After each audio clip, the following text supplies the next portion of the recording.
বৃহস্পতিবার সকালে ঢাকার আশুলিয়া থানার পাথালিয়া ইউনিয়নের সিন্দুরিয়া দারুল ইসলাম ফাজিল মাদ্রাসা কমপ্লেক্স জামে মসজিদ মাঠে অনুষ্ঠিত হলো সালাতুল ইস্তিসকা। অতি তাপদাহ থেকে মানব জীবন রক্ষা, গাছপালা, জীবজন্তু, ফুল ফল ও ফসল রক্ষার জন্য এ সালাত আদায় করা হয়। ইস্তিসকার নামাজে স্থানীয় জনগণ সহ জনপ্রতিনিধি ও মাদ্রাসার শিক্ষার্থীরা অংশগ্রহণ করে। জিনা বেবিচারে বেপরদায় নিমজ্জিত হয়ে যায়, তখন রব্বুল আলামিন এদেরকে শায়েস্তা করার জন্য কিছু আযাব আর গজব জমিনের মধ্যে প্রেরণ করেন।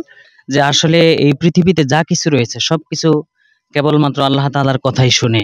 আল্লাহ এই দেশের মেঘ বৃষ্টি সব উঠে নিয়ে গেছে।